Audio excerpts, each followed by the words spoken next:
পোশাকে বেরোনো উচিত হবে? ওমা, কেন এই পোশাকে বাইরে যাবি না? এখন থেকে এই পোশাকে তুই সব জায়গায় যাবি, যেখানে ইচ্ছে। আর সবাই তো এখন জেনেই গেছে তুই আরাধ্যা। তাই আমি চাই প্রজারা তোকে ভালো করে দেখুক, ভালো করে চিনুক। রানীমার জয় হোক। আমি সেনাপতি পুত্র অশোক, প্রণাম নেই।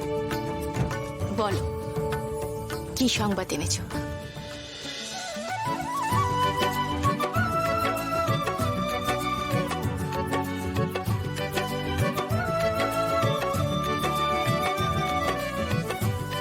কি আশ্চর্য, এ আমি কাকে দেখছি রানীমা? আমি তো এনাকে চিনতেই পারছি না। এই কি আমাদের সেই জ্যোৎস্না?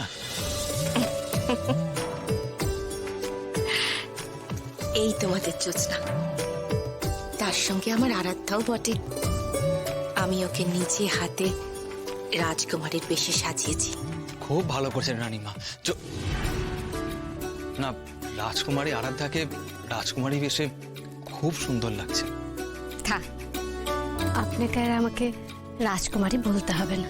তা কি করে হয় রাজকুমারী? আসলে রানীমা, আমি রাজকুমারীর সাথে একটু একটা কথা বলার ছিল আর কি। এত দ্বিধা কিসের তোমার? অনুমতি নেবার প্রয়োজন নেই তোমার, যা ইচ্ছে বলতে পারো। না মানে, আসলে রাজকুমার বিক্রম রাজকুমারীর সাথে দেখা করতে চান। ওই প্রাসাদের দক্ষিণ দিকে বাগিচায় উনি রাজকুমারের জন্য অপেক্ষা করছেন।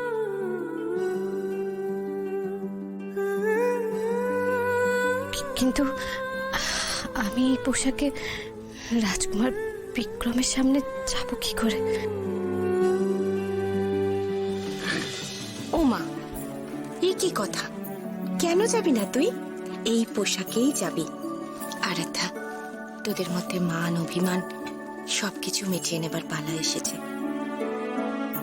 এবারে সমস্ত দ্বিধা ভুলে তোরা একজোট হ। যা।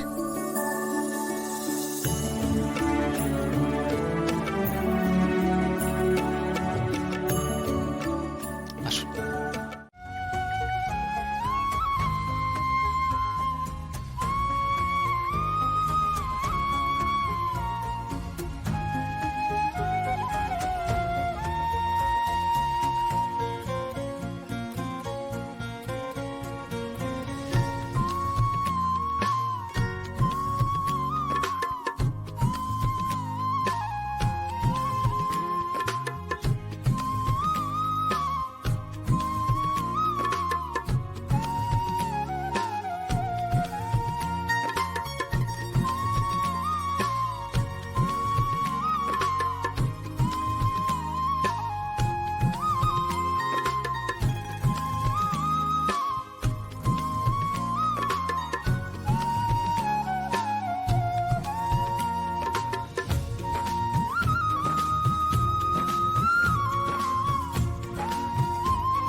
আধারে তুমি এলে নতুন আলো হয়ে,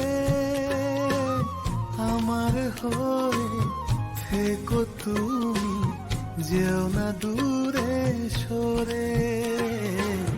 অন্ধকারে আলো জ্বেলে দিলে নতুন ভরে, তোমায় ছাড়া চাই না কিছুই রেখে করে।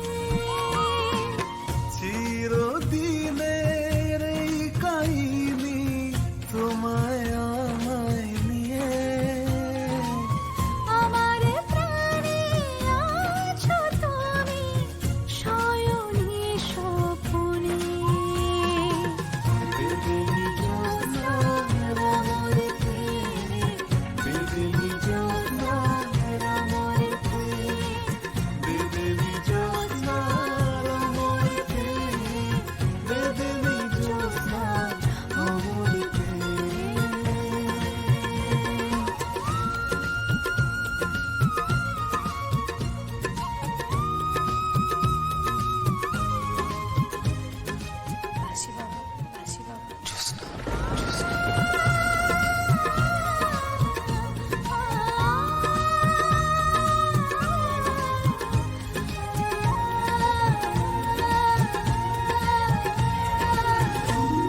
এভাবে কি দেখছেন?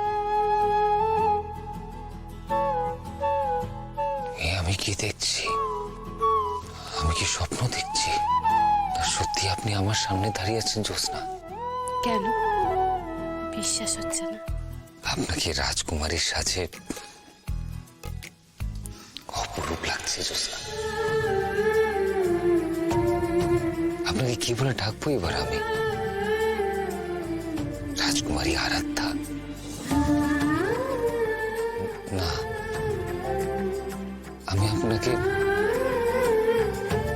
জ্যোৎস্না বলেই রাখি, ঠিক আছে? আপত্তি নেই তো?